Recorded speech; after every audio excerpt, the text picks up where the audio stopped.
Thank you, Susan, and hello, Congressman. I wish we could be welcoming you back to campus today. It's been a while since we've seen you here, but we do appreciate that you're joining us virtually. I can't think of a more interesting time to be talking with you about the Republican Party.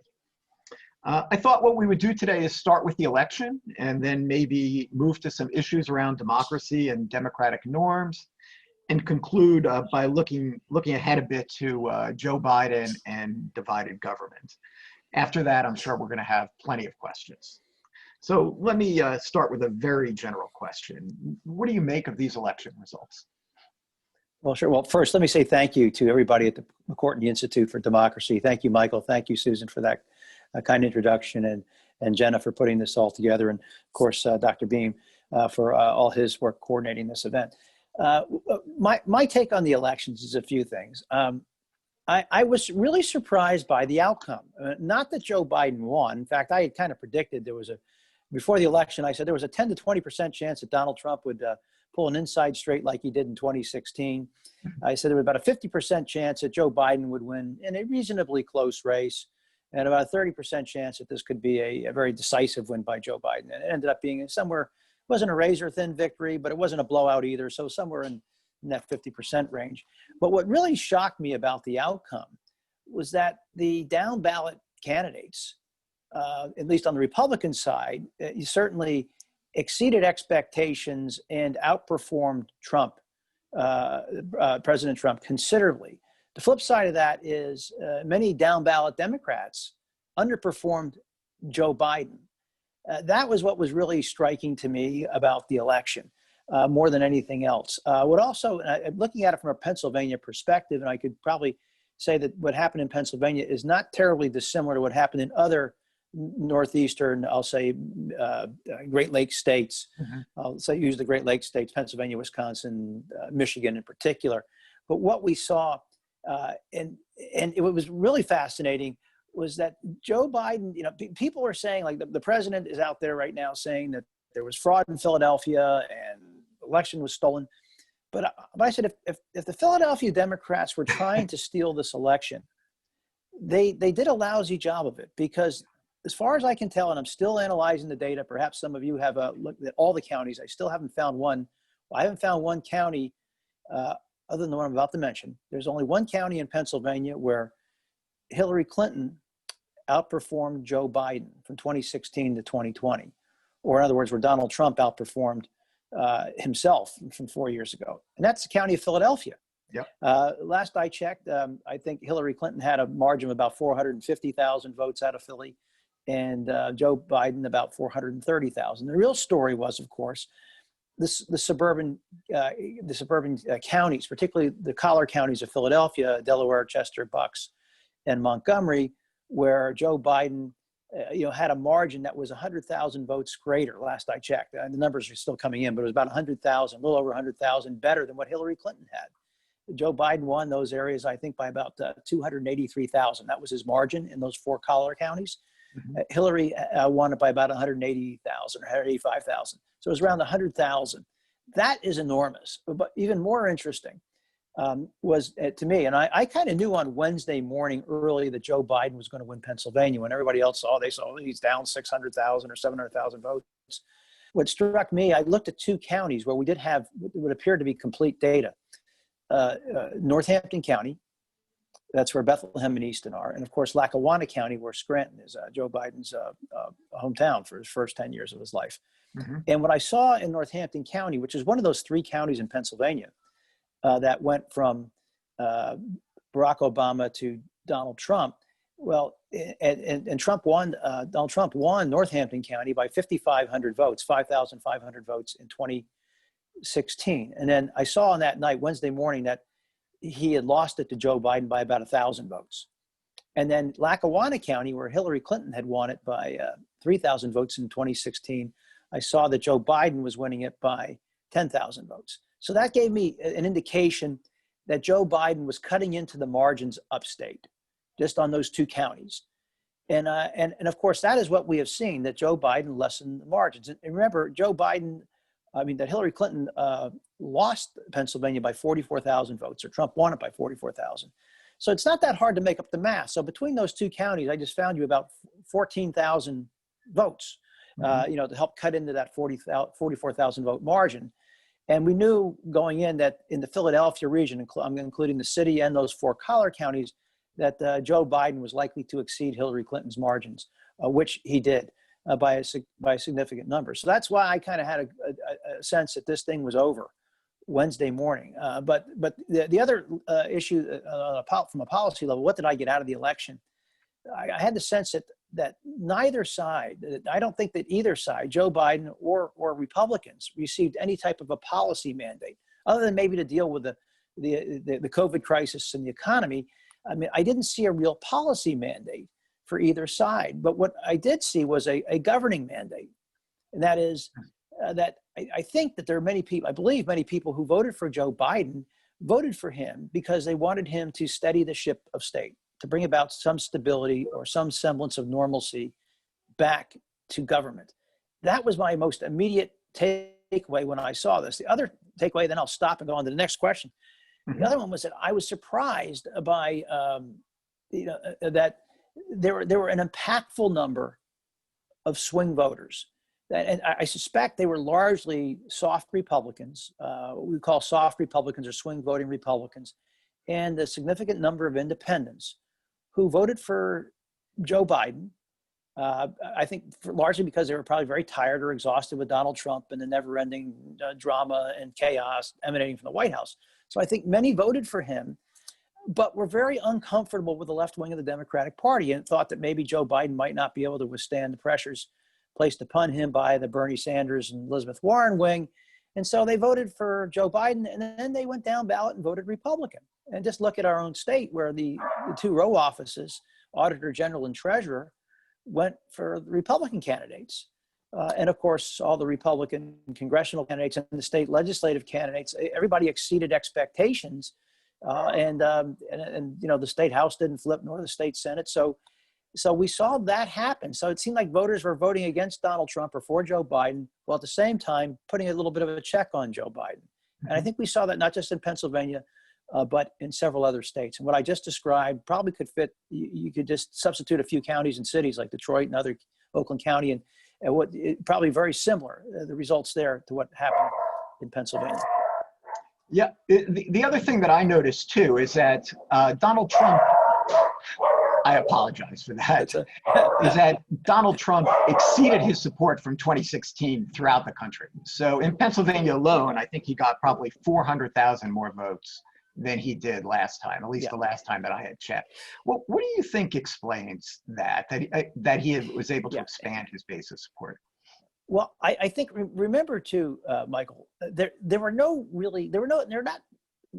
less credible third-party candidates running this time. We didn't have Jill Stein and Johnson, and Gary Johnson, who was the Libertarian, Stein, Green Party, Johnson, the Libertarian, and at that time, so I think what we saw are higher numbers. One, the turnout was higher, but this election was truly a binary choice for more voters. The last time, there were a lot of folks who didn't vote for either major party candidate. The drop-off was considerable. I don't have the precise data in front of my fingertips, but the number of people in 2016 who didn't vote for either major party candidate was, scores higher than anything we had seen in some time. Yeah. So the flip of that is there was no third party candidate. And by the way, the people I refer to as the double haters, that is those people who hold an unfavorable view of both candidates. In 2016, the so-called double haters, they broke decidedly for Donald Trump. That is, they didn't like either candidate, but they tended to vote for Trump. This time out of the gate, they broke for Joe Biden.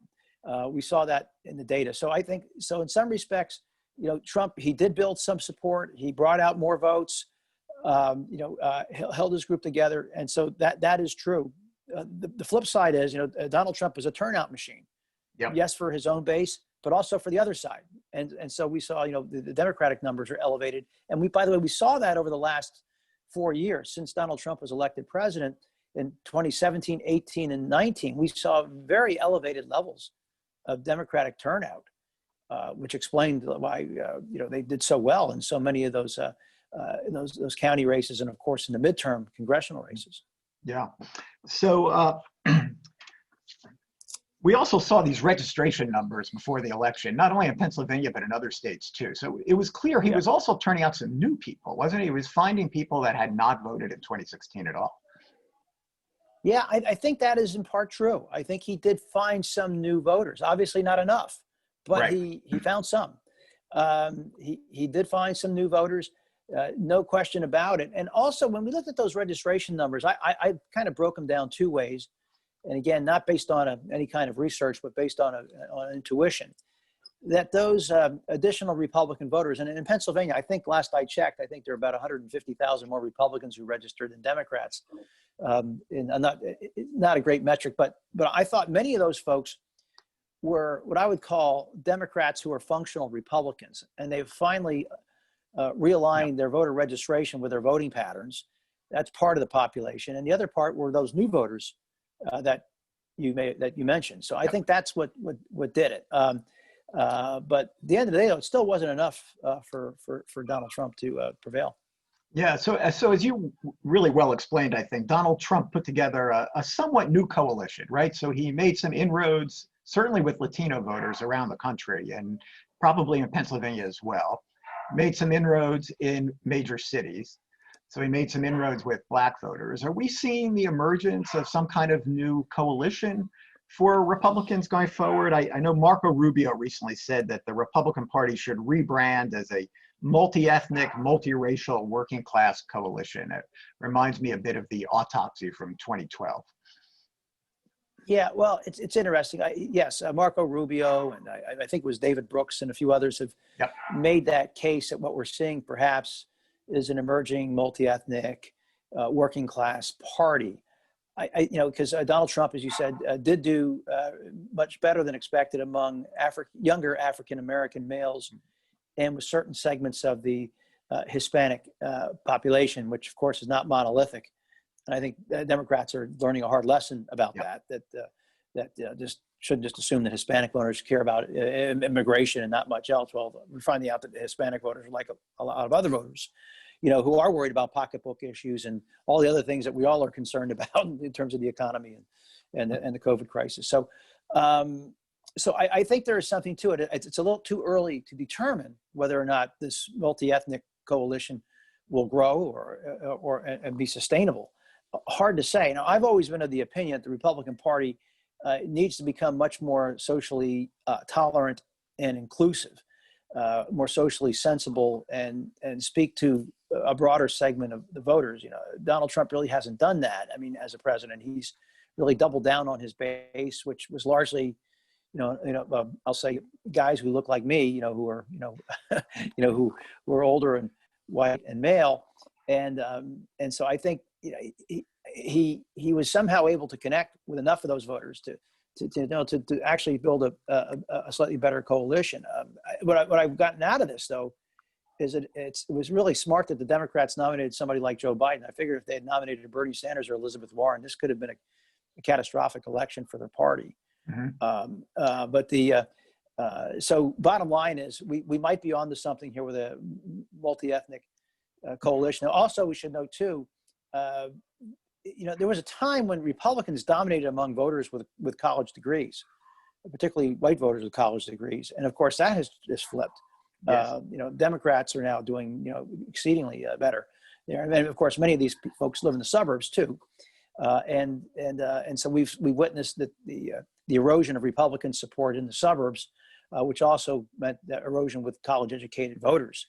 Although Donald Trump, to be fair, exceeded expectations among support from white women. We thought he was going to lose by much more there, and he did better than what was expected. And same with seniors. The polling, there were a lot of polling failures, but the polls showed that he was also doing poorly among seniors. But I think that he narrowed that gap. Yeah. I don't have final data on it yet, though. Yeah, given Joe Biden's strength in the suburbs, it gives me the sense that this education divide is, going to turn out to be even greater in this election than in the last one. So, is that something you think that's going to continue with the Republican Party? And going forward, I guess both parties going forward. We've seen this trend. Look, we've seen a gradual erosion of support among suburban voters from the Republican Party and toward the Democratic Party. This has been going on for some time. This is not a new phenomenon, but what was different, there was an acceleration of this erosion, though, since Donald Trump was elected. It accelerated dramatically. In fact, I was first elected to the State House in 1990. And I won in a city, urban district, the city of Allentown, against an incumbent. Another fellow won, a Republican won in Bethlehem next door, and a third one just a little bit to the north. And we won these seats when we weren't supposed to win. Republicans weren't supposed to win in places like Allentown and Bethlehem. By the same token, there was a little known guy out near Pittsburgh who won a congressional seat. Rick Santorum. He wasn't supposed to win. He did. And then that was in 1990, and Melissa Hart in the state Senate. These are all, people were shocked. By the same time, 2 years later, a little known woman in Montgomery County, Pennsylvania, at that time, bedrock Republican, most Republican county in Pennsylvania, won a congressional seat from the one that was retiring from for the seat that Larry Coughlin held, a moderate Republican who retired. Her name was Marjorie Margolis-Mezvinsky. And you remember that? And so we started seeing this. So we've seen this Democratic pickup, but it's accelerated. I don't see this abating anytime soon. I mean, unless the Republican Party has a different messenger. Mitt Romney sold much better in the suburbs than Donald Trump, obviously. Although Donald Trump sold better than Mitt Romney did in the more rural areas of the state. Yeah. What role do you think COVID played in this election? I was watching, like everybody else, I'm watching the president go around the country with these rallies in defiance of local COVID regulations and thought, this is crazy. This can't possibly work. But did it actually help him out? I actually think it hurt him in the end. I do. I do. I mean, the COVID issue, I think the COVID issue was one where when after he himself was diagnosed and he did that little stunt where he did that little drive-by and waved to his supporters, and he hadn't been discharged from the hospital. He just did a little drive-by. And I think people kind of saw that as reckless. And, when he was discharged, he came to the White House, stood up there, took the mask off. And it was kind of like this Eva Peron moment that it was kind of baffling. But it spoke to the fact that it didn't seem that he had a cavalier attitude about it. And I thought particularly among older residents who are certainly at greater risk and more vulnerable to the illness, that I thought this actually hurt him.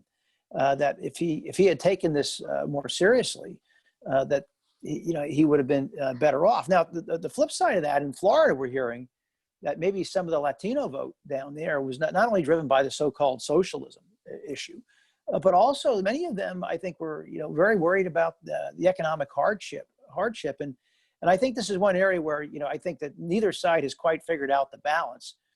I think most of us recognize we have to follow the science and we need to wear masks and we need to do all we can to protect ourselves. But at the same time, I think there's sometimes a little bit of maybe a lack of empathy for some of these folks in small business who've been just utterly devastated in their workers. And, they don't, we're going to send you some PPP, we're going to send you some money and just ride it out. But this isn't, it seems a little bit hard at times, I guess. And I think neither side has really figured it out. But I think this did hurt Trump without question. He was just too cavalier, and I think Biden took that issue a lot more seriously. Yeah, I thought maybe the president was capturing some of that sentiment through the rallies and the symbolism of the rallies. Yeah. So oh, go ahead. I'm sorry. No, I agree. I mean, the rallies. Yeah, he could look at it. He could turn out a crowd. Yeah, I was surprised that he was doing these massive rallies when we were having when the illness was spiking, but I think at the end of the day that the negative outweighed the positive for him. Yeah. So we don't really know for sure the president's plans post-presidency, but it looks like he wants to remain quite relevant from everything we're seeing so far. So what are your thoughts about this? What are the opportunities that might present for Republicans, and what are the threats that concerns that raises for Republicans? Well, the opportunity for Republicans is that if Trump hangs around, and it looks like he's going to try to set up some kind of a digital media platform. We hear all this talk that he's going to set up an alternative network to compete with Fox. Well, I'm going to put my money on Rupert Murdoch in this one here. He's a real billionaire, and I think that he's a pretty tough guy. But I just don't see Donald Trump setting up a network, but maybe setting up a digital platform to compete, or probably getting. I'm sure he's going to get I'm sure he'll get a show either on Fox or Newsmax or that other news station out there that a lot of people are watching on the conservative side. So I think he's moving in that direction. He wants a platform. He's going to monetize defeat in some manner. And he will threaten to run for president. Whether he actually does is another matter, but he's going to threaten to run. And the downside of that is he's going to freeze out these other Republicans who want to jump in and start defining themselves. And so I think that would be a real problem for the Republican Party if Trump is threatening to run and you have other candidates trying to jump in, but are afraid. Are they going to do what they did in 2016 and just kind of ignore him and hope that he self-destructs? Well, it didn't happen. And so I think that represents a real problem for the party. And typically in a midterm election, 2022 should be favorable to House Republicans. The off-year election in the party, the president usually takes a serious beating in the House anyway. In the Senate's different because only a third of them are up. And the map is not going to be so favorable to the Republicans next time in the Senate. So, but bottom line is Republicans should have a favorable map, a favorable environment in a midterm. But if Donald Trump if he is the focus, if he stays out there and very loud, then the idea for Republicans would be to make the election about Joe Biden and the Democrats, and historically they should pick up seats, with two exceptions, I think, since the 1930s, with only two exceptions in 1998 and 2002. Other than that, that's the best thing they can hope for. But if Donald Trump is out there making noise, and well, maybe this becomes more about Trump again, and that could be a damper for Republicans in the midterm. So Trump will remain relevant. He will threaten to run, but he may end up freezing out other candidates and their messages. But at some point, there's going to be a conflict. I don't know when that happens, but there will have to be a conflict if somebody else is serious about becoming the Republican nominee in 2024. They do have a way of avoiding that conflict, don't they? Yeah, I mean, I was stunned in 2016 that primary when I saw Republicans. They were fighting for second place. I mean, I've always you're not gonna win a primary by attacking the guy who's in second place. You have to go after the person who's on top, and that was Donald Trump. But I think none of them took him as seriously as they needed to. They thought again that he would implode. Yeah. And it just never happened. And they just really didn't spend the time or money, tearing him down that they needed to. But in 2024, I think they know that that's not going to be an option. They're going to have to be aggressive with him if they hope to defeat him in a primary. Let's move away from the election a bit and talk about democracy. And so you may not agree with this formulation of it, but it seems to me sometimes that the Republican Party has lost faith in or respect for some central tenets of democracy, and in particular around the idea of popular will. So in Pennsylvania and elsewhere, it looks to me like a divide has developed between the parties around access to the polls and voting. I assume that it's because Republicans believe right now they're better off with fewer voters and Democrats think they're better off with more voters. I think this election actually proved otherwise because high turnout actually can work out quite well for the Republicans as we've seen, at least when Trump's on the ticket. But I'm thinking a bit about what David Frum wrote. He said, if conservatives become convinced that they cannot win democratically, they'll abandon conservatism. They will not abandon conservatism, they'll reject democracy. So what do you think is going on here? I mean, is Republican resistance to voting access or easing voting access, is it ideological and issue-oriented? They're just more concerned about fraud than Democrats, or is it just pure politics? They're better off with smaller turnouts? Well, I think historically the Republicans felt that they typically did a little bit better with a lighter turnout. I don't really buy that as much as some do. I think Republicans had, for example, take the issue of mail-in voting. In Pennsylvania, we went to absentee voting without excuse. In other words, you didn't, for the first time we did that with you. So you didn't need to give a reason for your absentee ballot. And historically, Republicans, I thought, were much more effective at absentee voting than the Democrats were. Had a very good program, were good at it. And then the president comes out and he starts bad-mouthing mail-in voting in states like Florida and elsewhere, where Republicans have been pretty good at it.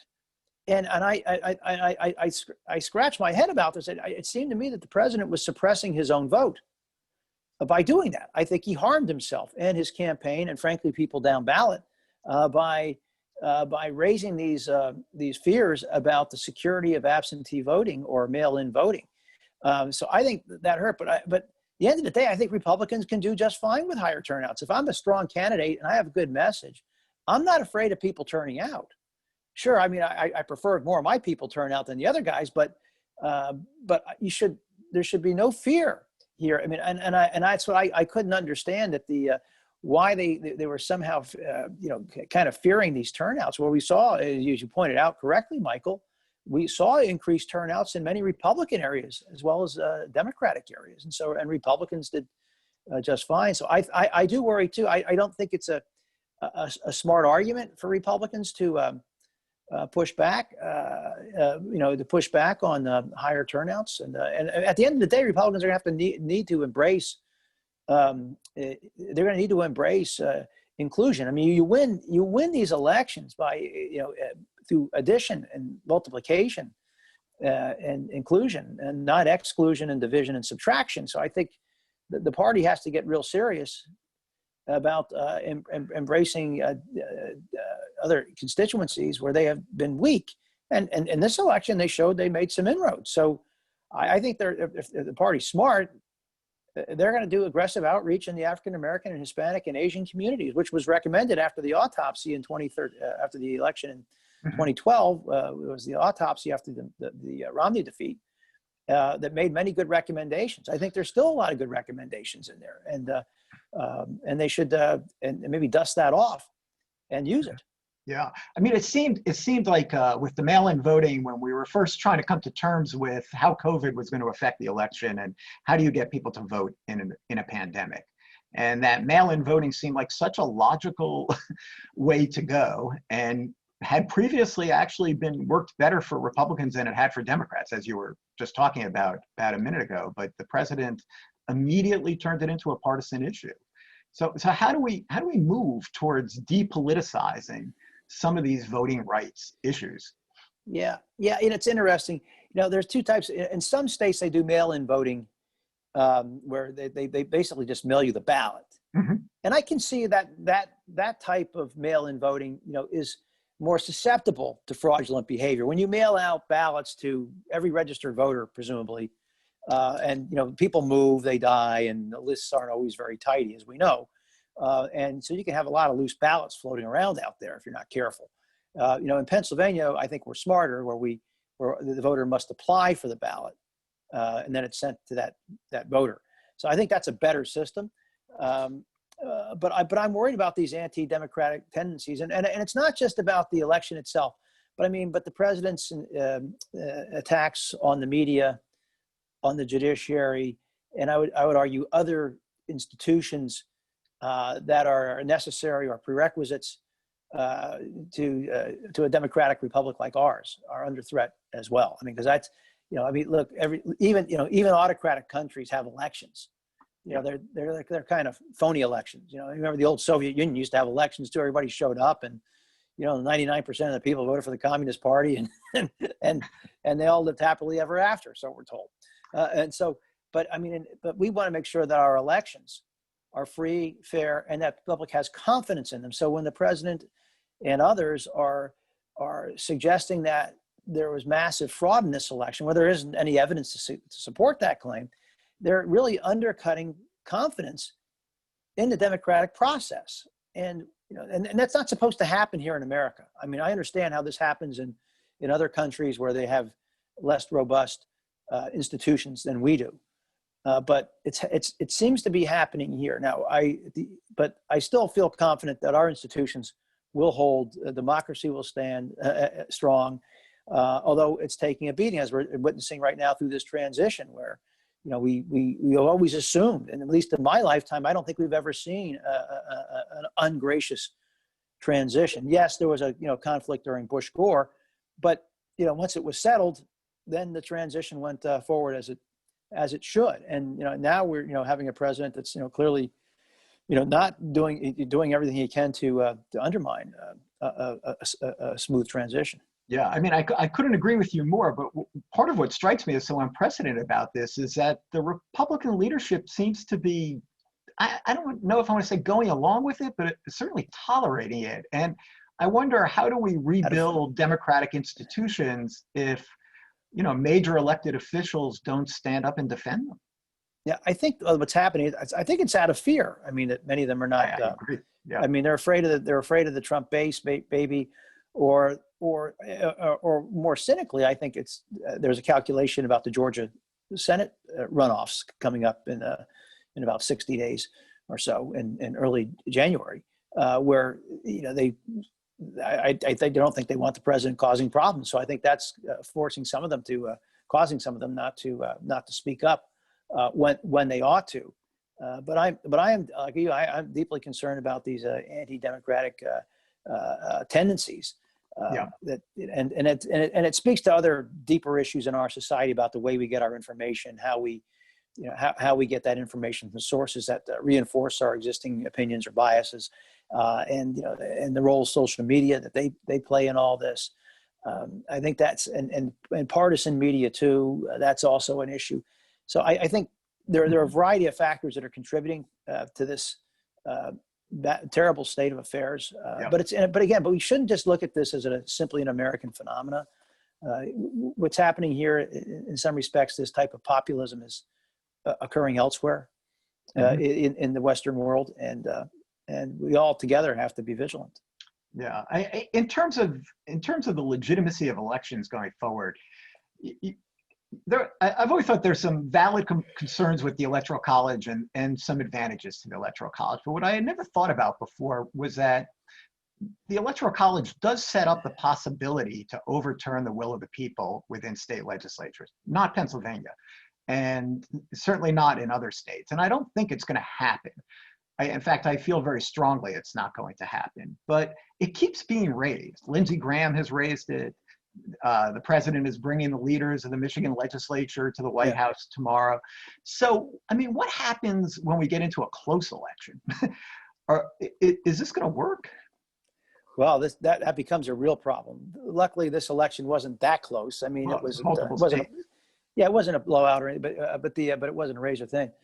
And I guess what I'm concerned about when I hear some of I had a friend the other day who was upset with me because of the column I wrote in CNN.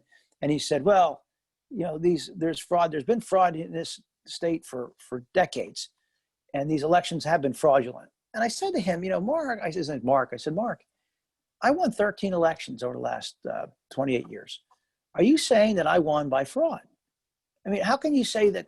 How on the one hand can people say with a straight face that the president that the election was rigged and the election was stolen from President Trump, while all these down ballot Republicans were winning? Why would they have just rigged the election for the top of the ticket, but for no one down ballot? I mean, this doesn't make any sense to me. I mean, if you're going to steal an election, you're going to steal an election, right? It's a bad conspiracy. Yeah, I mean, it was a really bad conspiracy. You stole it for Joe Biden, but then you stole it for the Republicans down ballot too. Is that what we're saying here, or not? And it doesn't. Again, these arguments make little to no sense. Too many people are buy these conspiracy theories. They hear these things, they get thrown out there. I mean, and never in my wildest dreams did I think a Republican candidate for Congress, in this case in Georgia, would ever be able to embrace this QAnon philosophy where they're a 9/11 truther. It didn't suggesting that it really didn't happen the way we all witnessed with our eyes. When the planes crashed into the towers. 10 years ago, somebody like that would have been laughed at and drummed out of the party. There's one sitting in Congress in the state of Georgia now. I mean, it's and has been welcomed, at least somewhat by some of them anyway. And so, I mean, there are days I'm not sure what's happening. And then, of course, you got a Democratic Party that's going the other direction, seems to be pivoting hard left in some respects. And that that's not a great alternative for a lot of people. So this political center of the country, I think, really is looking for something better. And so Biden spoke to that center better, and that's why he won. But the center of the country, those who identify between center right and center left, feel like the that politics hasn't served them well in recent years. I want to return to that conspiratorial thinking if in a minute, if I can, but I just want to follow up quickly on Joe Biden. So Kevin McCarthy was interviewed today in the Times, and he was asked about whether Biden could cool the country's political temperature. And he said, well, if you have 70% of Republicans who thought he cheated, he's going to have a hard time. And I'm wondering, how does Joe Biden deal with this? The fact that so many Republicans are believing what Donald Trump is telling them about what happened in the election. Well, I think they're believing it because they're not hearing another narrative. And when I was in Congress, I would say that to my colleagues. When Donald Trump says things that are outlandish, we have to push back. The more of us who push back, the better, because if more of us push back, then we can help change the narrative. But if it's just a couple of us, I said, sometimes I felt like what do they call a leader with no followers? Just a guy taking a walk, and just a guy taking a walk. And I said, so we have to speak up. So if Kevin McCarthy said that 70% of Republicans, believe that the election was stolen, well, it wouldn't be 70% if more of the Republican leadership stood up and said, hey, the election was not stolen. It wasn't stolen for Joe Biden, nor was it stolen for the Republicans who won down ballot. I mean, it was a free and fair election. Have there been incidents of voter irregularity or some isolated incidents of voter fraud? I'm sure there are going to be some. Are they affecting any outcomes? Not likely. And so I think that's what they have to say, and that's how you instill confidence through leadership. I mean, if there's no voice out there, if there's nobody who's standing up for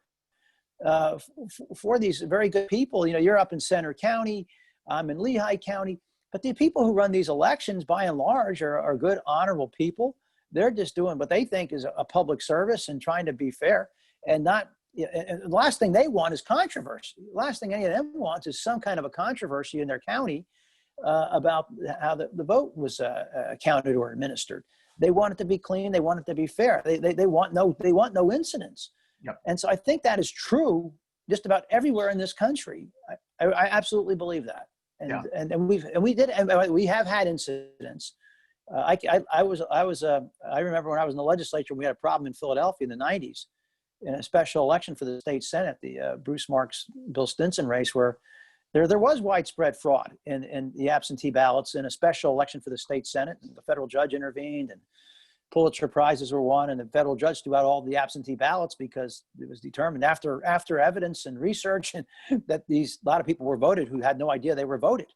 And you could see in the Republican wanted the ballot by at the machines by 500 votes on election day, but he lost the absentees by a rate of like 20-1, and it raised questions. They investigated and they found that happened. But so we've had incidents, but that was a special election, very light turnout and a very razor thin margin where it affected the outcome. But so, I mean, bottom line is leaders have to speak up and defend the democratic process in their states and their counties in the country. So do you see that developing, or is it too early to say? I mean, once he sort of leaves the scene and Twitter kind of doesn't give him quite as much play as he's getting right now, which I believe is going to happen. Do you see this kind of leadership emerging? I mean, also around the conspiracism and people coming out and saying, we all have to at least be dealing with some common basis of understanding of reality here. Yeah, I mean, that is a continuing problem. You're right. I guess Kellyanne Conway used that term, alternative facts. Alternative facts. Which most of us laughed at. Alternative facts. Facts are facts. The truth is the truth. It's not an alternative fact, I guess, is a lie. But and I think what's happening now is that again, people are getting their information where they're getting it from. I will have people who will tell me that the election is rigged. And I said, well, where? And I, produce evidence, and they have they can't produce anything. Well, they just know it. They just happen to believe it, and they know it because they believe it to be true. They think it is, and it's not. And it gets to the issue. I mean, nobody wants to regulate speech. I certainly don't. We have a First Amendment, but at some point, we have all this content that's being driven out in the, out in social media that's unedited. I mean, I'm just going to put in a good plug for traditional media. One thing I like about traditional media is they have editors, that somebody actually reviews the content before it goes out. At least somebody's looking at it. Yep. They might get it wrong once in a while, but at least they're looking at it. But some of this stuff is just garbage, and people are, and unfortunately, too many people are buying it. They can't distinguish. Too many don't distinguish between real news and opinion. And opinion. You know, you go anywhere, you go to Fox, CNN, MSNBC. They all have good news people, good legitimate news people. But I swear, some people think Sean Hannity's a news, he's a journalist. He's not a journalist. He's an opinion guy, as is Rachel Maddow. They're opinion people. And I think we need to. I don't know how we educate people better to understand, to be more discriminating in terms of the content that they're viewing. I mean, I'm kind of traditional. I look at traditional news. I look at the Wall Street Journal, the New York Times, and my local paper, Washington Post, CNN. I look at all this stuff for content, and that's where I get it from. I'm not getting it from some of these sites I never heard of, but apparently scores of people are looking at for information that are dubious. Yeah. Well, let me ask you about Joe Biden's first term coming up. If he called you up for advice, what would you tell him? Maybe he has called you up for advice and you've told him. Not yet. But look, what I would tell him is that his mandate was to try to govern from the center out.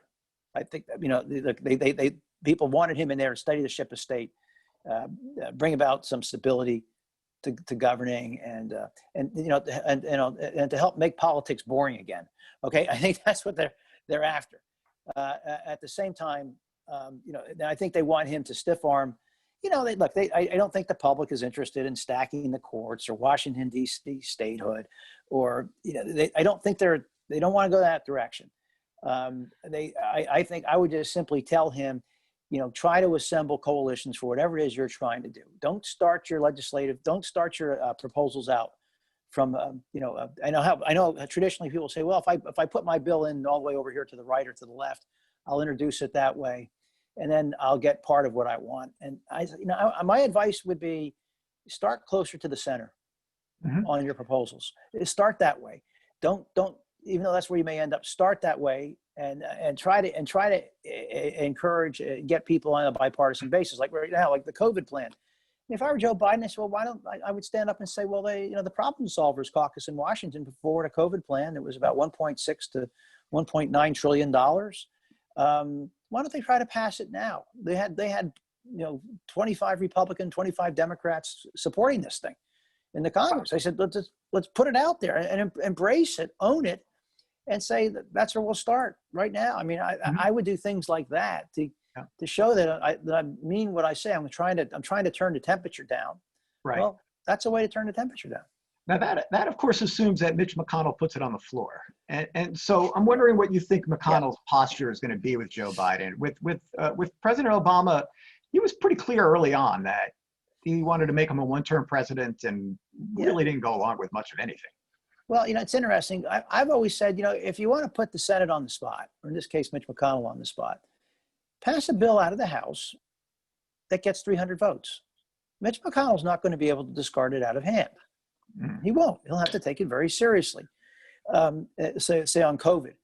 But if they could put together a bill that could assemble 300 votes, the Senate will be forced to take it up. In fact, I used to say this all the time to my colleagues in the House, that there were a group of members in the House at the time, the Freedom Caucus, who were very good at complaining about the U.S. Senate, that would end up passing a compromise, and they would get 80 or 90 votes for a bill.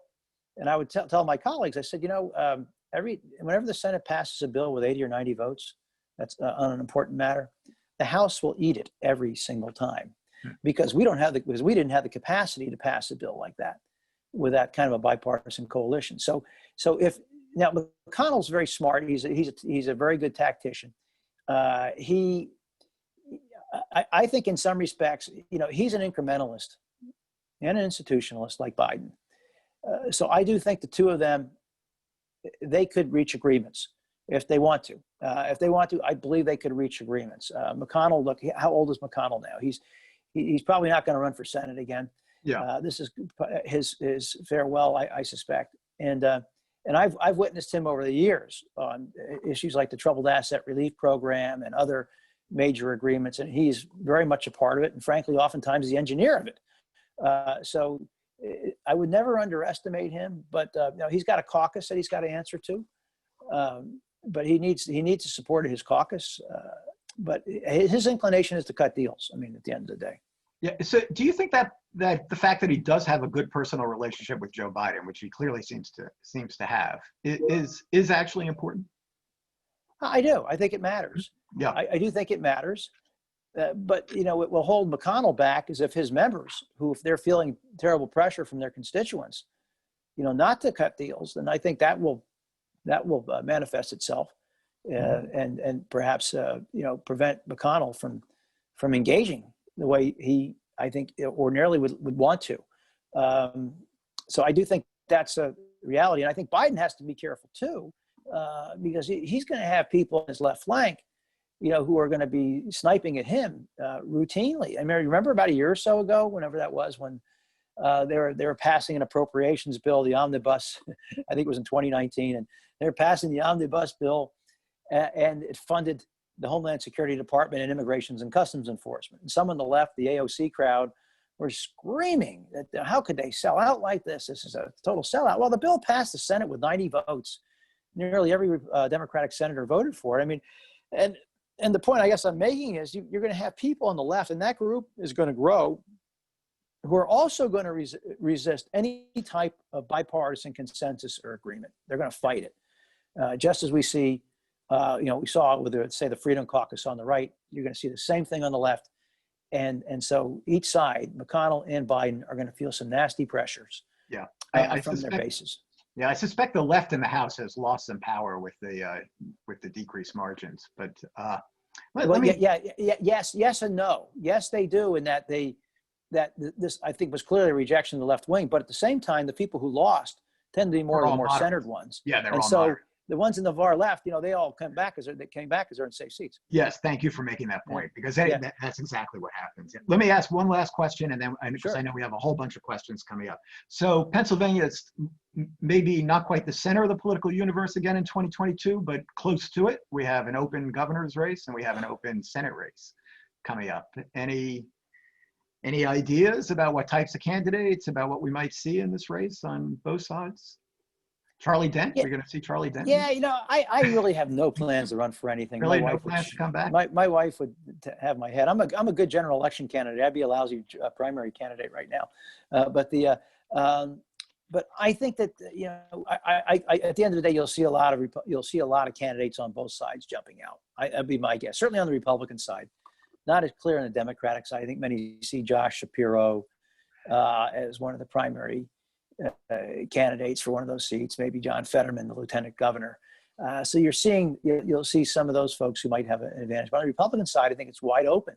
You could see some House members, business leaders, former members. I mean, any number of folks could jump into this. I'm anticipating crowded primary fields on the Republican side for both governor and for Senate.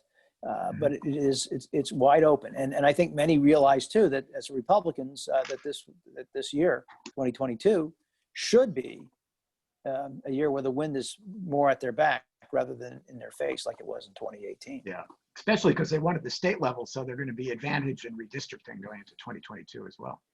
The Republicans. That's right. Well, I think they have to have those maps drawn. They have to draw those actually in 2021. Yeah. For the 2022. Yeah. So it's this will be interesting. So the redistricting should be done before 2022 election. Should be.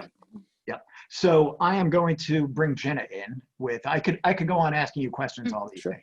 This is fun for me, but I'm going to let Jenna bring in some questions from the audience. Thank you so much. Jenna. Yeah, great. Thank you, Michael. And just a reminder to anybody who's watching, if you do have questions, please continue to type them in the Q&A box. I'm going to try to get to as many of them as I can here. But, Congressman Dent, several questions here about, how big can or should the tent within the Republican Party be? Is there a way for it for both, moderates like yourself and the Trump supporters to coexist, and if so, what might that look like? Yeah, I mean, I've always abided by the big tent theory of politics, that you certainly want as many people in the tent as possible. Although, but I think there are some limits too. I mean, I kind of draw the line with the QAnon crowd and these supremacists, white supremacists, and others like that. Yeah, I mean, there's no room for them. Democrats have to deal with that too on their left flank, where they have some very, very extreme types, the Antifas or whoever, who are really quite radical.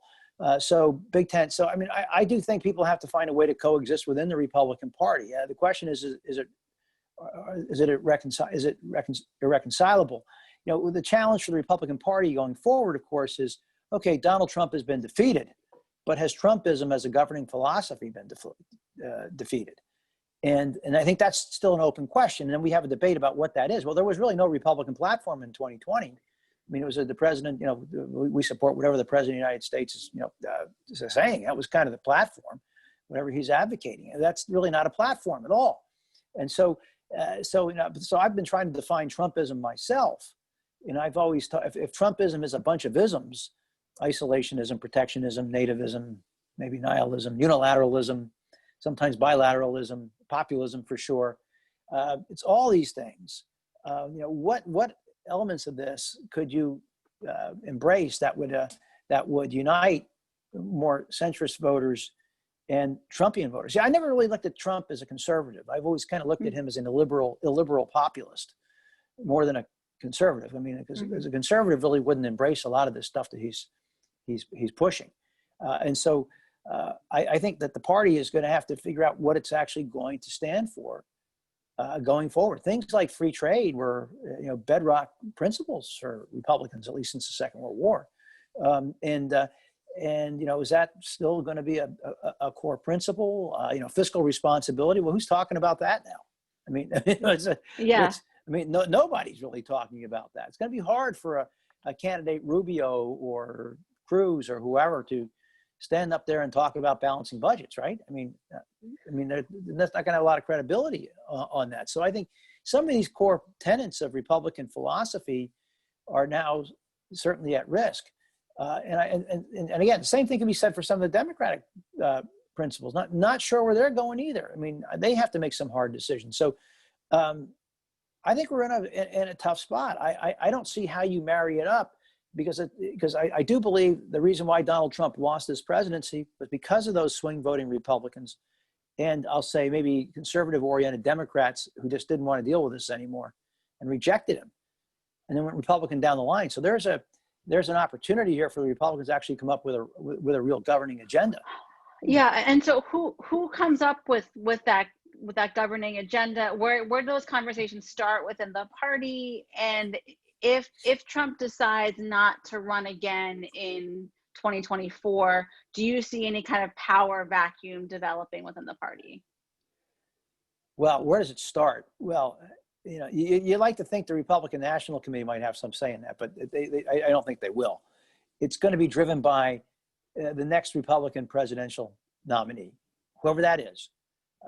And that agenda will likely be the largely the party platform, but it will be better articulated and defined than what we have with Trump, who was, Donald Trump, love him or hate him, I think we can all agree he was not doctrinaire or ideological.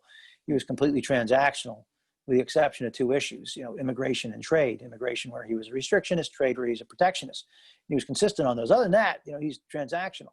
But now I think the debate is going to be fought out during the primaries, and these candidates are going to lay out their platforms, and whichever one prevails, I think is going to be the one who's going to have a real say and be able to put their stamp on that agenda and raise that as the Republican agenda. That's at least what I think.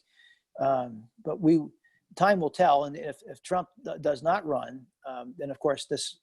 It will help enormously. If he does run, even if he doesn't run, like a lot of these candidates are going to try to figure out, how do I win the Trump voter? Do I have to talk about those issues Trump talked about to get them?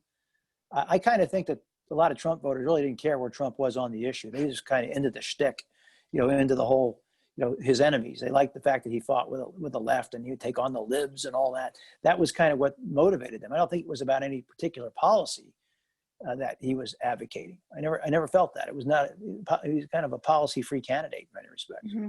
Right. Not even immigration in the early days? Yeah, I think that was an issue for many. Yeah, I do. I do.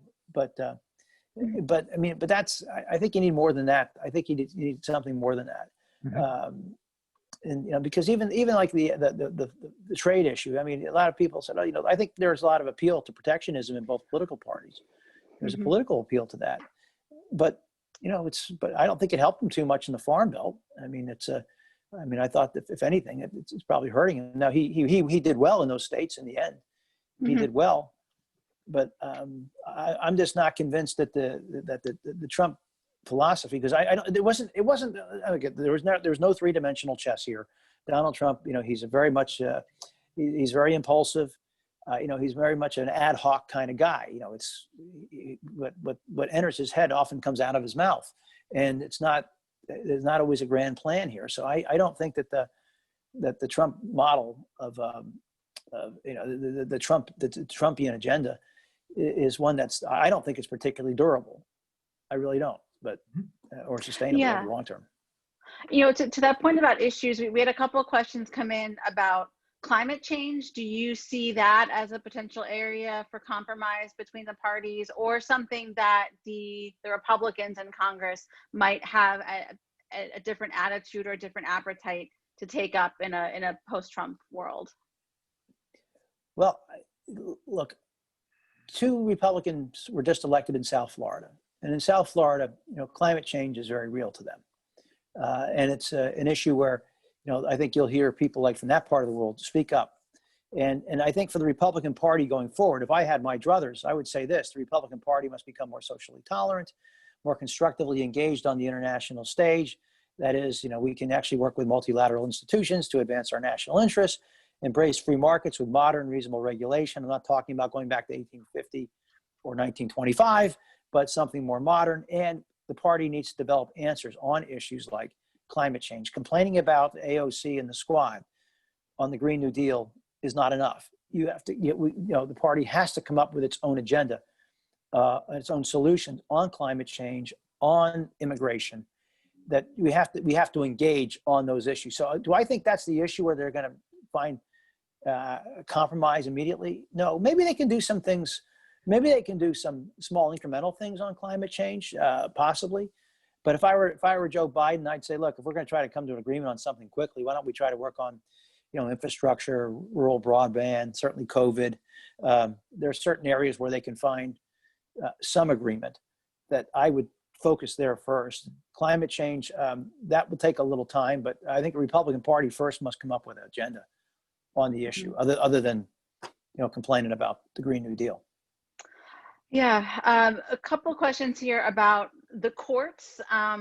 So do you have concerns about how all of the lawsuits that are being filed now over voting, and kind of how that's playing among Trump's base, how that might impact legitimacy of the courts moving forward? Well, so far, of all these lawsuits on the election, I think virtually all of them have been thrown out except maybe one. And it was a minor, and that was a minor ruling. I thought the one, I can't cite the case, so I think so far the courts are looking at these election challenges and they seem to be dismissing them as largely frivolous. So I think in some respects the courts are doing their jobs. Right. Let me ask the question a slightly different way. Yeah. I guess in terms of President Trump's supporters, might the courts become yet another institution like the FBI, like some of the others that we've seen become delegitimized in their eyes? Do you see something like that happening? And if so, what are the consequences of that? No, I don't think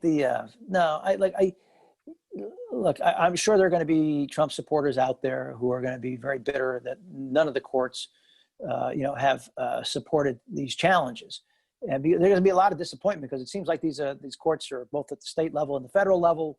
And if anything ever does get to the U.S. Supreme Court, my guess is there'll be an appeal to hear some case that was rejected by a lower court, and the Supreme Court's not going to hear it, U.S. Supreme Court.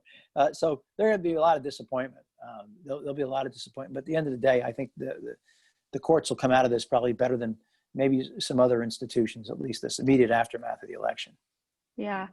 To follow on that about institutions, do you anticipate any legislation coming out of Congress to address perceived abuses by the Trump administration through executive orders or his lack of respect for institutions, something along the lines of what happened following Nixon's resignation in the 70s? Yeah, just one thing on institutions. I mean, institutions have taken a beating, and you need to look no further than the COVID crisis. I mean, I always thought, okay, if the National Institutes of Health and the Centers for Disease Control and the FDA turn around and say, hey, we have a vaccine, it's safe and it's efficacious, you should take it. Well, I'm going to go get it, but there are a lot of people in this country, who that's not good enough. They need to hear from a celebrity or an athlete to say, who knows absolutely nothing about, vaccines or vaccinations or how to produce such drugs. They'll take their word, or somebody out there who makes noise, but there's a lack of appreciation for expert knowledge, or in institutions where like the FDA and certainly the CDC and the NIH are really gold standard public health institutions that the envy. Frankly, there's nothing like it anywhere in the world, and we have them here in the U.S. and people pound on them now and say nasty things about Dr. Fauci and the CDC. Not saying anything's perfect here, but they are considered the gold standard.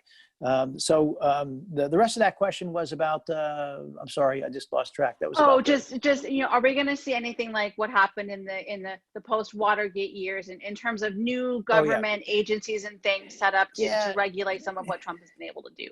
That's a good question. That's a great question.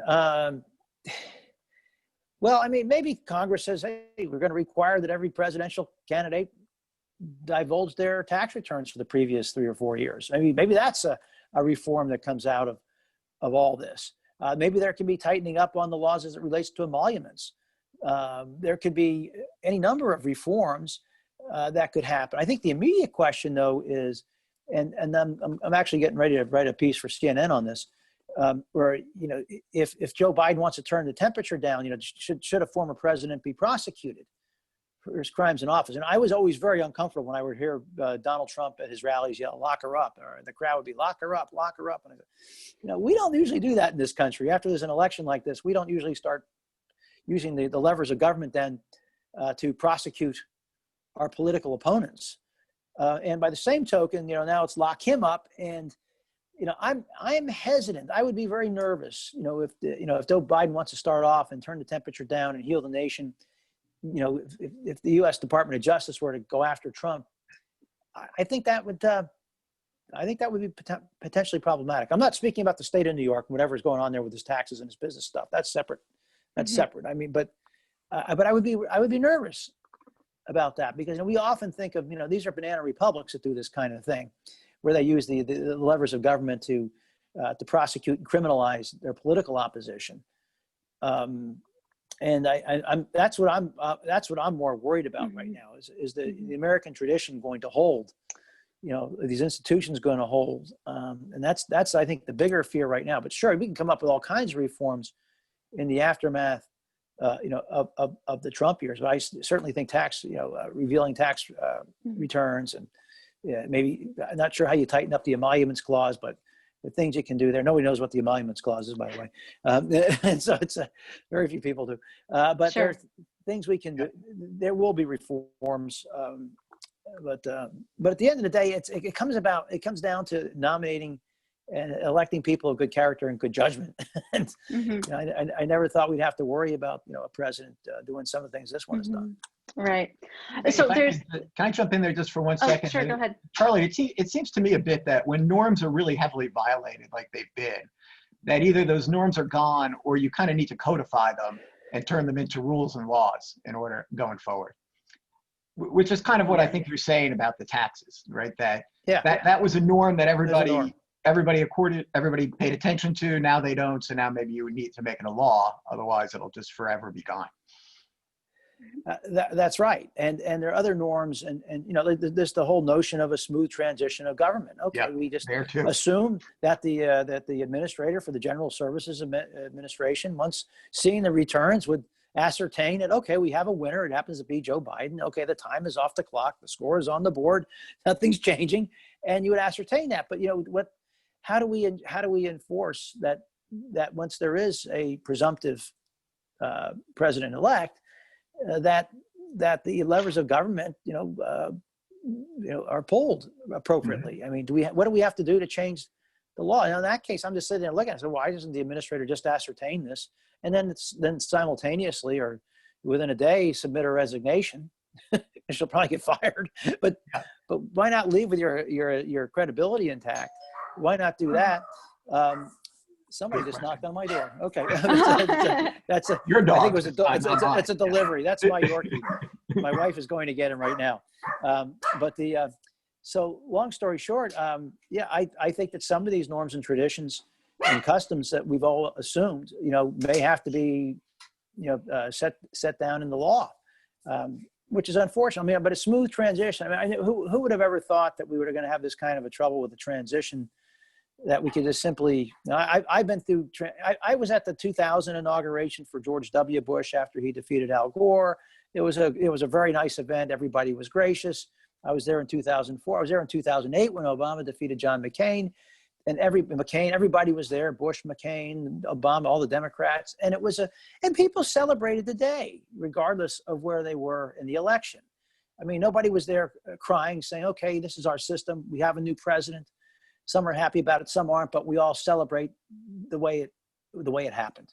We all celebrate the way it happened. Okay. And then again, I was at the Trump inauguration in 2017, I guess, January 17. And that was different. I mean, it was weird because the president's speech was so dark. It was really dark, but still we celebrated the transfer of power peacefully. But even though the speech was kind of off, it was an unusual day. It was kind of dark, but nevertheless, it was a peaceful transfer and a gracious transfer of power.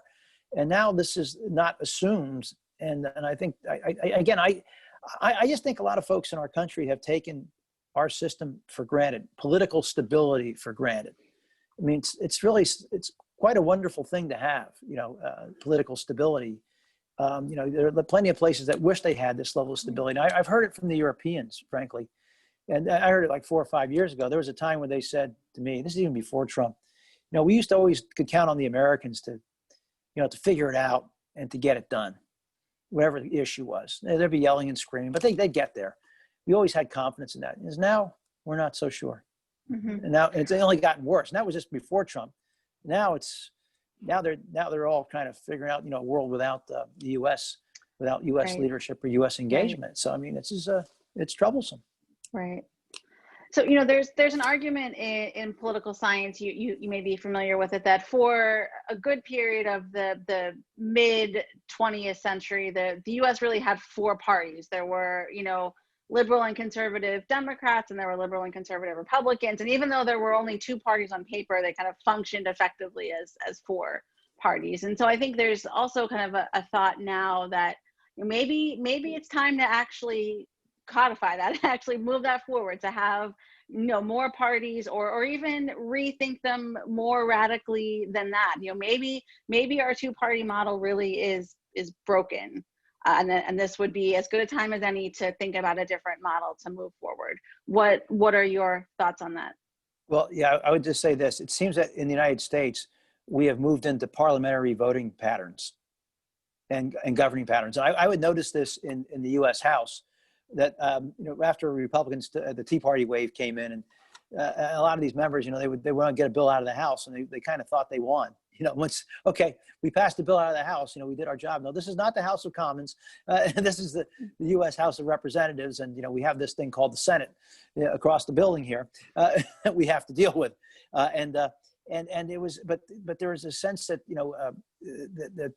that people are voting in a parliamentary manner, that candidates are mattering less, and your party identification matters more. That's what has changed in my lifetime, in my political lifetime. How much those patterns. Look at the wave elections that we've had. I mean, since 1994, 2006. I could argue 2008. Certainly 2010 was a big wave year. 2014 was kind of a mini wave year for Republicans. And of course, 2018, big wave year for the Democrats. And I wouldn't say 2020 was a wave year, but you can see there's this volatility in our system. And we've had, if you look at the number of times that one of the chambers of the presidency has changed over those last 15 or 20 years, it's been a staggering number of changes, which in some respects, I guess is a good thing, but it just shows you how volatile we are now. And so as it relates to third parties, there have always been, third party movements or independent movements. And we saw it with Ross Perot, we saw it with Buchanan at one time. We saw it with George Wallace back in the day, certainly back with Theodore Roosevelt and the Bull Moose Party. We have had these independent movements. And I felt strongly that had the Democrats nominated, say, Bernie Sanders or Elizabeth Warren, and the Republicans with Donald Trump, you would have seen a very real third party movement or an independent movement. Again, to speak to the political center of the country, that center right to center left that wants some level of stability. So I do think there is the potential going forward for an alternative. If the Democratic Party veers left, not saying that's where Joe Biden is, but where elements of his party are, and if the Republican Party remains very Trumpian, I do see the potential for a third party movement. Again, I don't know when or how it manifests itself. They have not had a good track record, obviously, in terms of winning anything. But unlike Europe, in European countries, they do have a political outlet for, I'll often say, kind of more centrist or center right philosophies. They have in Germany, they call them the Free Democrats. In the UK, they call them the Liberals, but they have a group that's relevant. And they certainly have the Greens over there too, in those countries. So they have that, and their system seems to account for it better, in those parliamentary systems, better than perhaps ours does, because our parties were historically always were more coalitions that were less ideologically based, but now they are more ideologically based, and we developed these parliamentary voting patterns while at the same time, we have a system of separation of power. So it doesn't make a whole lot of sense. I'm not sure that you can do both simultaneously. Right. And to that point about coalitions, just a couple more questions here, but before we Sure. let you go. So what can the Republican Party do to better address Latino voters, knowing all of the, as you said before, they are not a monolith. What do you have anything you can share from your experience in the Lehigh Valley, knowing the makeup of some of those districts there, about how to move forward with that constituency? I think the most important thing the Republicans can do is engage with them. I mean, just engage, show up, be there, not just with the Latino community, but the African American community, the Asian American community. And they're, again, and none of these groups are monolithic. I had South Asian residents. Some were Pakistani, some were Indian. Koreans, Vietnamese, and they're all, you say Asian American, but they're all very different communities and different cultures, and you have to treat them, with respect. You have to listen to them and be there to engage, and especially with the Hispanic community, our Latino community. The Cubans and Venezuelans in South Florida are different than the Puerto Ricans, maybe up in that I-4 corridor around Orlando, which are different, who are different than, maybe Mexican Americans in the Rio Grande Valley. And even there, I mean, what I've learned is that you have to address them. And there's not just one set of issues. I believe that, these are the issues you need to win the Hispanics over on.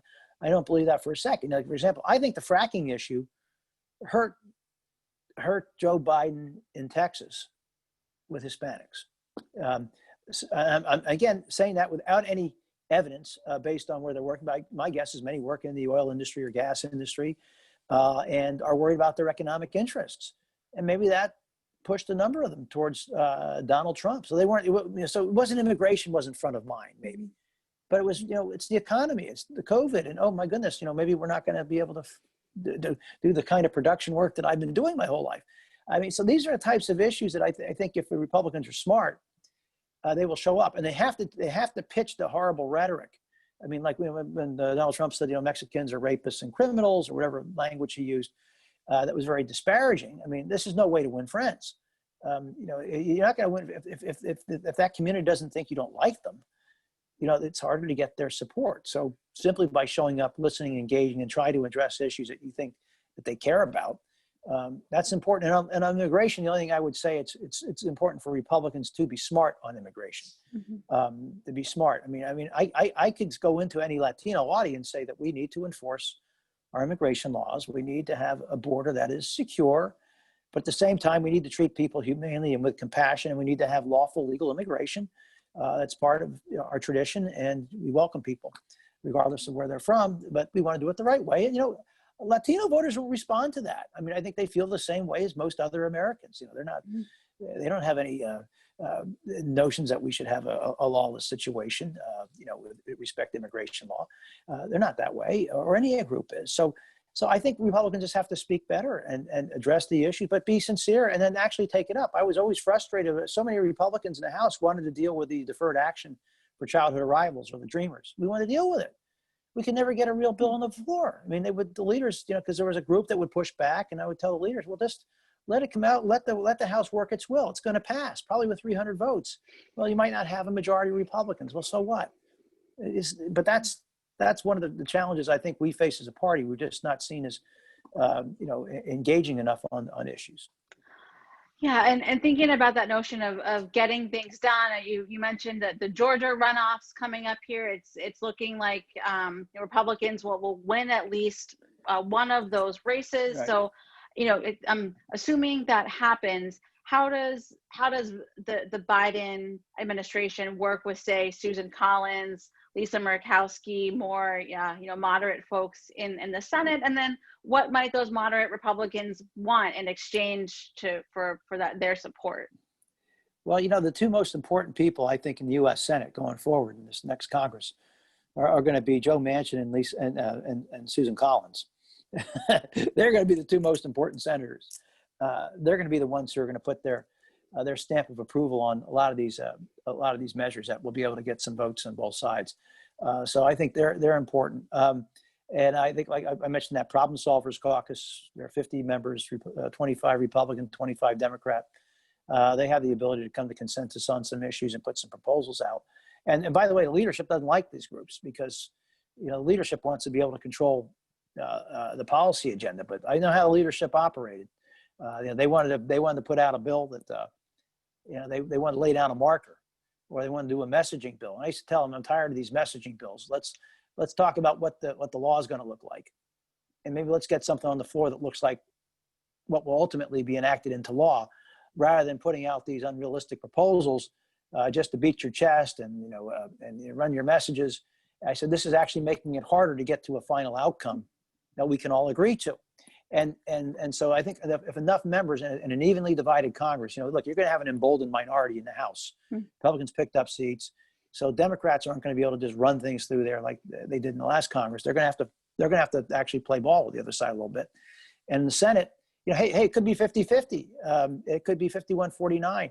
But at 50-50, even, you may remember when George Bush won in 2000, the Senate was evenly divided, and at that time, Trent Lott and Tom Daschle, Republican and Democratic leaders respectively, they reached a power sharing agreement where neither party had a majority in the committees. It was evenly divided, and they did that. I mean, that could happen again. They would have to reach some kind of an agreement. Now, this is 2021, or will be 2021, not 2000 or 2001, and so I don't know if they'll be able to do it this time, but they'll have to do it. So I think the center, this is going to be actually an opportunity for the center of Congress to speak more loudly. Well, that's the good news. The bad news is the center has shrunken. It's shrunk in Congress over the years. So it's a smaller center, but they're going to be more important now than they've ever been.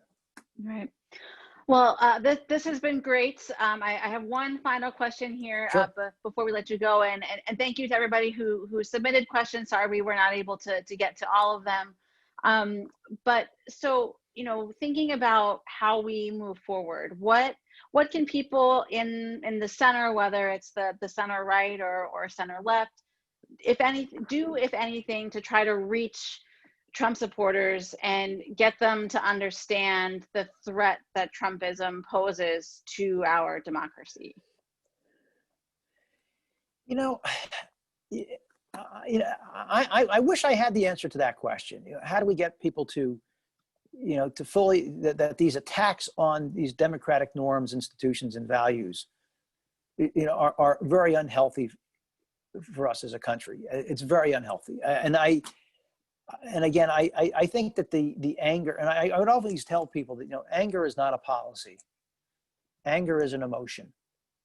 And so, being angry is not a policy. Yelling and screaming is not a policy. You have to come down with the policies. And to the extent that we are so angry that we're willing to tear down, institutions, and these are all imperfect institutions. Let me be upfront about that. Institutions are all flawed, whether they're the press or the courts or whatever your favorite institution is. There are flaws everywhere, but they're what we have, and they're what separate us from autocratic regimes, where we have these institutions, where there are people who are there whose interest is to protect the state, not necessarily protect an individual. And I understand that we want this bureaucracy to be accountable on the one hand, but we also want to make sure that the bureaucracy is not beholden to one individual or the whims of that individual. So I think politics today has become not only tribal but situational. When my side does it, it's fine. When your side does it, it's a human rights violation. And I see this, take the institution of the Senate and the filibuster. I can't tell you how many times I would sit in the House Republican Conference meeting and some Republican members would get up there and would complain about the Senate filibuster and to get rid of it, right? They would want to get rid of it. And they would scream and yell. Well, if the Democrats have a majority in the Senate and Democrats want to get rid of that filibuster, those same guys would stand up and say, that would be the most horrible thing in the world to get rid of the filibuster, even though they said it, 5 or 6 years ago. Same thing. And many people don't see their own, they can't see the hypocrisy, or don't, I get it, there's always hypocrisy in politics, but they can't see it in themselves. They can't see it. And I remember I would chuckle when they would stand up there and say this. I remember I went to the microphone in the conference and said, hey, you know how you change the Senate rules on the filibuster? It's real easy. Go to your county courthouse, announce your candidacy, and go raise $100 million. Get yourself elected to the Senate. And then when you're in the Senate, you get to vote to change the rules. And by the way, I said, if any senator ever came over into this room, to this House Republican conference, and told us how to change our rules, we'd throw them out, and we consider that a human rights violation. Why do you think it's okay for us to do that to them? It's just not. And so the filibuster, and I, say what you will about it, and it's been abused and probably can be reformed. But I've told everybody that is the only mechanism in Washington, D.C. that is left that forces some level of bipartisan compromise and negotiation. That's the one lever. You get rid of that, then the Senate looks like the House. So fix the filibuster if you want. It's over-deployed, overused. Maybe limit how often you can use it, but I would not abolish it because then I think those parliamentary voting patterns that we're seeing in the House, well, that's going to be the Senate. Yeah. Yeah. Well, great. Do you have any closing thoughts, final words? Just final words, just to say thank you to everybody at the McCourtney Institute for Democracy. Appreciate the work that you're doing, and thank all the students, faculty, staff, alumni, and others in the community who are participating here today. Thank them for their leadership. Thank you for your engagement. Stay tuned. And finally, I just got a call from the governor of Michigan, former governor of Michigan, who's a friend of mine in my law firm. So please tell the people at Penn State, we're trying to forget about this football season too. It's